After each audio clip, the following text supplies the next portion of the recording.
E aí, galera, todos bem? Queria dividir nessa hora uma reflexão com vocês. A gente está no ano de eleição, né? Nós vamos eleger o nosso próximo presidente.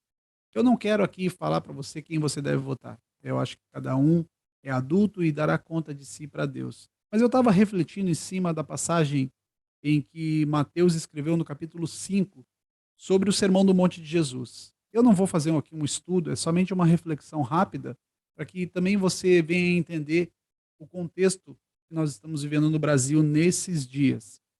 Capítulo 5, Jesus começa a tratar sobre as bem-aventuranças, e ele vai falar diversas vezes: bem-aventurados são aqueles, são os que choram, são os pobres de espírito. Ele começa a dar uma série de bem-aventurança. E no versículo 11 ele vai dizer assim, ó: bem-aventurados serão vocês quando por minha causa os insultarem, os perseguirem e levarem todo tipo de calúnia contra vocês. Alegrem-se e regozijem-se, porque grande é sua recompensa nos céus, pois da mesma forma perseguiram os profetas que vieram antes de vocês. E logo em seguida, Jesus já entra falando sobre o sal da terra e a luz do mundo. Nós falamos muito de ser a luz do mundo, de estarmos nos lugares e ali nós contagiarmos com o evangelho. Alguma coisa de errado com isso? Não, de forma nenhuma. Mas nós temos que ver o contexto onde está essa passagem, porque Jesus começa a falar sobre o sal e ele começa a trazer à tona que nós somos o sal da terra. Nós somos a temperança, nós somos o ponto de equilíbrio da terra. O que ele está querendo dizer para os discípulos? Ele está dizendo para os discípulos: vocês são o sabor desse mundo, vocês são o equilíbrio no meio desse mundo caos. Então vocês vão ser perseguidos, vocês vão ser caluniados, assim como foram os profetas do Antigo Testamento. Basicamente é isso que ele está falando. E quando ele fala bem-aventurados são os que choram, porque serão consolados, ele começa a falar diversos bem-aventurados, os injustiçados, que bem-aventurados aqueles que têm sede de justiça, não são bem-aventurados porque são assim, mas porque serão saciados. É isso que Jesus estava falando. Jesus estava tratando com seus discípulos aqui agora. E aí, quando ele fala do sal, ele disse: olha, se vocês passarem do ponto, vocês não vão servir para nada mais do que ser jogado no chão e ser pisoteado pelos homens. O que Jesus estava falando? Jesus estava fazendo menção ao Mar Morto. É aquele mar que você conhece, na televisão já passou, que as pessoas mergulham e de tão salgado a concentração de sal que tem naquele mar, as pessoas não afundam, elas ficam flutuando. Chega num ponto que o sal está tão forte ali, ele se torna insípido. Então ele se torna uma pedrinha sem sabor nenhuma. E naquela época, eles pegavam aquelas pedrinhas que não tinham sabor nenhuma, que na verdade não ia prestar mais para nada, e eles jogavam para transformar em calçamento para as pessoas pisarem em cima. Então se transformava numa espécie de asfalto, vamos dizer assim, nos nossos dias. E era isso que Jesus estava falando. Ele disse para os discípulos: se vocês não tiverem o ponto de equilíbrio que é o evangelho de Deus, vocês vão ser engolidos pela religião de um lado e pela política do outro. E vocês vão ser tão inúteis que vocês vão ser jogados no chão e vão ser pisoteados pelos homens. E aí, mas o que me chama a atenção é no verso 12, ele disse: alegre-se e regozijem-se, porque da mesma forma que caluniaram, que difamaram, que perseguiram e mataram os profetas do Antigo Testamento, vão fazer com vocês. Essa era uma palavra de ânimo de Jesus. Porque a religião de um lado e a política do outro, eles sempre se deram bem. E isso é novo? Claro que não. Isso é antigo, isso é lá da época dos reis do Antigo Testamento. Deus levantava a monarquia, Deus consagrava e mandava ungir, o profeta ungir um rei, e aquele rei governava sobre Israel. Interessante que aquele rei não usava coroa, ele só era ungido com óleo mesmo, com óleo da unção.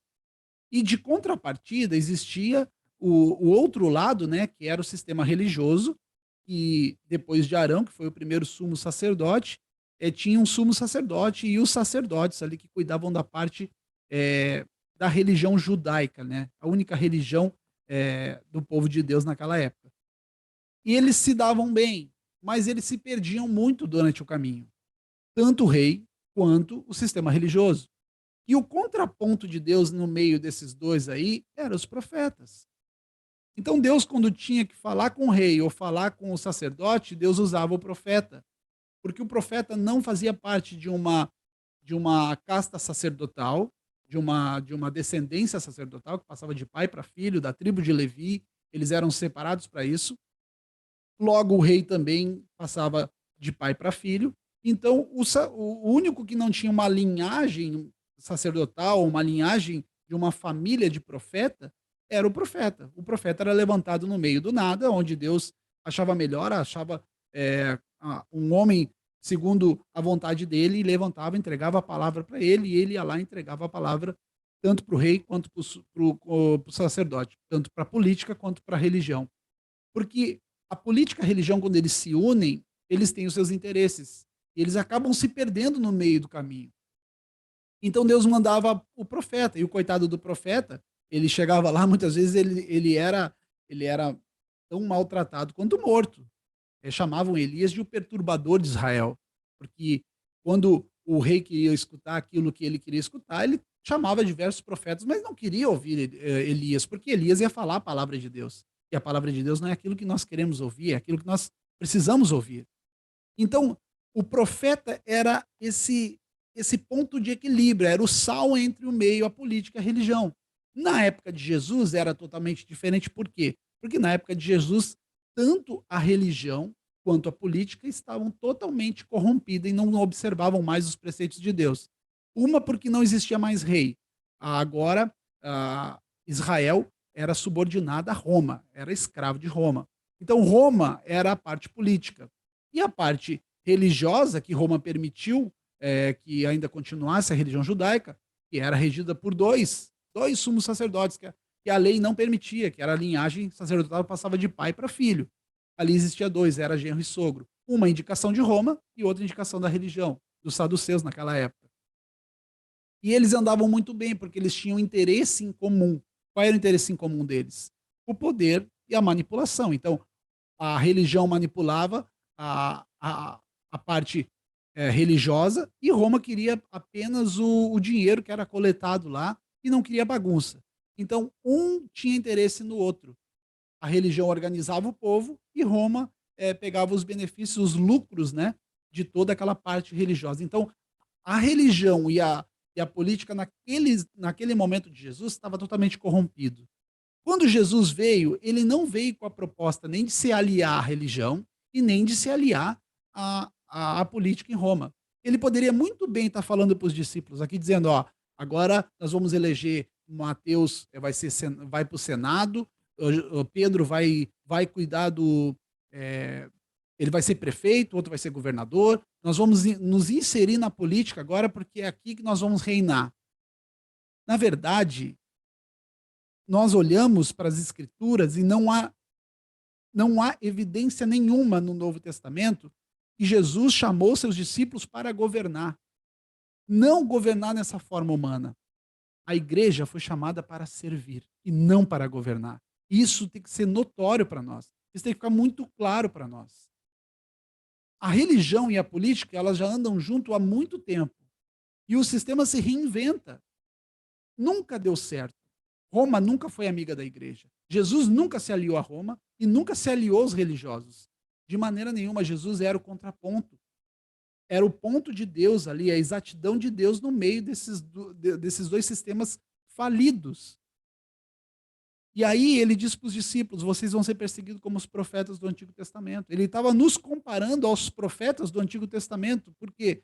Porque nós seríamos esse ponto, a igreja deveria ser, ela é, mas não na sua totalidade.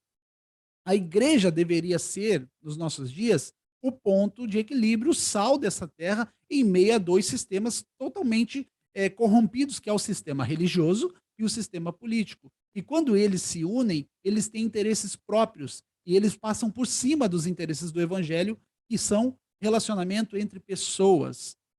Bem-aventurados que têm sede de justiça, porque serão saciados. A igreja de Jesus, ela não foi corrompida. O que foi corrompida foi a instituição igreja dos homens. Aí nós vemos nos nossos dias hoje uma igreja que se alinhou e se uniu à classe política, elegeu um presidente e diz que é o Messias, no nome dele é Messias, mas ele não é o nosso Messias, e colocou as suas esperanças todas é, em um lado, né? Como a gente chama a direita e a esquerda, como se tivesse só os dois lados. Aí você vai, a primeira coisa que as pessoas perguntam é direita ou esquerda? Eu não sou direita, eu não sou esquerda. Eu sou do evangelho. Eu entendo que Jesus não se aliou com política e Jesus não se aliou com a religião. E ele disse para mim e para você e para os discípulos que nós seríamos o sal, o equilíbrio entre isso. Como é que eu posso hoje me aliar ao governo? Como que eu posso me aliar a uma extrema direita, ou uma extrema esquerda, ou um centro, sendo que Jesus não fez isso e não nos ordenou a fazer isso? Eu não estou dizendo que você não tem que votar, que você não tem que exercer o seu voto de cidadania. Nós temos que ficar sempre do lado do evangelho, nós temos que ficar do lado das bem-aventuranças. Porque se nós olharmos para um lado, a direita, totalmente corrompida, tem os seus interesses, com uma cara, é só uma cara, é só uma maquiagem que a direita coloca de um conservadorismo social, algo ético, moral, que nem eles cumprem. E do outro lado, a esquerda, que prega, que tem as suas ideias pautadas em cima da divisão igualitária dos recursos do governo, né, da máquina. Esses dois pensamentos não se encaixam dentro do evangelho. E Jesus não veio mudar esses dois pensamentos. Jesus poderia ter feito isso lá quando ele estava com os discípulos, mas ele não fez. E ele não deixou isso para que nós fizéssemos. Ele nos ensinou a viver em meio a todos esses sistemas corrompidos do mundo e nós não sermos contaminados por ele. E muito menos nos aliarmos a ele. Aí você vai dizer assim, mas então ó, vão liberar o aborto, vão liberar isso, vão liberar aquilo. Irmãos, liberação ou não liberação vai continuar sendo feito igual. Se lei segurasse pecado, as cadeias não estavam cheias de gente. Porque existe um monte de lei dizendo que não mata, não rouba, não faz isso. E as pessoas estão fazendo e estão indo para a cadeia. Lei não impede. Eu não sou contra as leis dos homens. Mas lei não impede o pecado. O que impede o pecado é a transformação em uma nova criatura e através do entendimento do evangelho ela vive uma nova vida. É isso. A igreja se transformar em Estado ou se aliar ao Estado, isso não é novo. Isso é lá do Antigo Testamento. E no ano 300, quando Constantino teve aquela conversão e se transformou talvez hoje num terrivelmente evangélico, aí vamos comparar ele o quê? Malafaia, esses caras mais radicais. E ele quis impor goela abaixo em todo ser humano, que a igreja agora era do Estado e regia as leis junto com o Estado. Eles transformaram a igreja, a religião e a política num só. E aí a gente vê que a igreja do primeiro e do segundo século, os irmãos eram perseguidos por causa da palavra.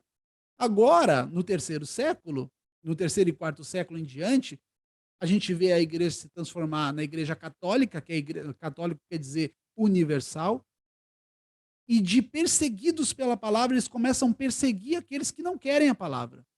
E começam a matar em nome de Deus. Eles morriam no primeiro século em nome de Deus e agora começam a matar em nome de Deus. E essa foi a igreja, e não existia a igreja católica e a igreja evangélica. Era a única igreja. Existia só uma igreja.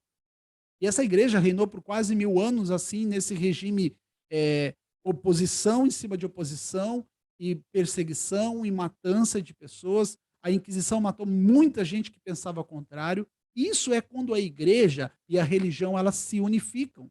É isso que acontece. Radicalismo extremo. E aí você olha para os nossos dias hoje e a gente vê uma igreja evangélica brasileira fazendo aliança com política. Isso não vai dar coisa boa. Isso não vai dar coisa boa. Estima-se que até 2030, praticamente, nós seremos quase que 70% da população brasileira evangélica. Deveria ser um motivo de nós darmos glória a Deus, de estarmos felizes, mas eu, sinceramente, eu fico muito preocupado com isso. Com esse extremismo que a gente vê dentro do nosso país. Pessoas que não estão entendendo a mensagem do evangelho estão indo para um extremismo, acham que ser conservador, acham que ser de direita é fator para estar se validando dentro de um evangelho. Isso não é evangelho, isso é uma cosmovisão. Isso é uma cosmovisão totalmente fora do evangelho. Que está defendendo uma classe. Nós esquecemos que os gays, os LGBTs, o umbandista, o espírita, qualquer outro tipo de ideologia que não seja cristã, eles são cidadãos do nosso país, eles pagam os impostos, eles trabalham, eles merecem todo o respeito e eles precisam que um legislador, um, um presidente, um governador, um, sei lá, qualquer tipo de poder público legislem para esse tipo de classe também, porque eles merecem isso, porque eles são cidadãos do nosso país. Se nós tornarmos a igreja evangélica, botar um terrivelmente evangélico no poder da nossa nação e começar a empurrar a goela abaixo nas pessoas, isso está indo contra o evangelho, porque a Bíblia diz em Mateus, vai dizer, muitos são os chamados e poucos são os escolhidos, nem todos vão ser salvos. E a gente quer fazer algo que nem Deus fez, porque Deus ele elegeu alguns para ser salvo. E a gente, como igreja, na sua totalidade, a gente vê a igreja brasileira se aliançando com a política e repetindo os mesmos erros do passado. Eu queria deixar essa mensagem para você, essa reflexão rápida aqui, para que você entenda que não é, a nossa esperança não está num político, a nossa esperança não está numa classe, a nossa esperança é o evangelho, é a palavra de Deus.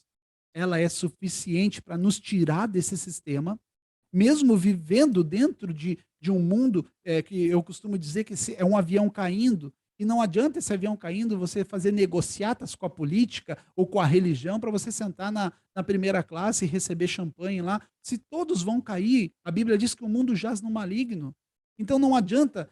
Essa é a ideia de Jesus. Ele disse: vocês vão ser considerados como os profetas. Ele está fazendo aqui no versículo 12: alegre-se, porque a recompensa de vocês no céu será grande, porque da mesma forma que perseguiram os profetas, vão perseguir vocês. Vocês são o sal da terra e a luz do mundo. Se vocês não forem no ponto certo, vocês vão ser jogados no chão e pisados pelos homens. Nós, a igreja verdadeira de Cristo, é o ponto de equilíbrio, é o ponto de sustentação da terra. E essas duas classes predominantes desde a criação do homem, que é a política e que é a religião, elas não podem andar juntas. Não com o evangelho. Nós, o povo do evangelho, nós somos o equilíbrio do mundo. Que Deus te abençoe e até o próximo vídeo. Valeu!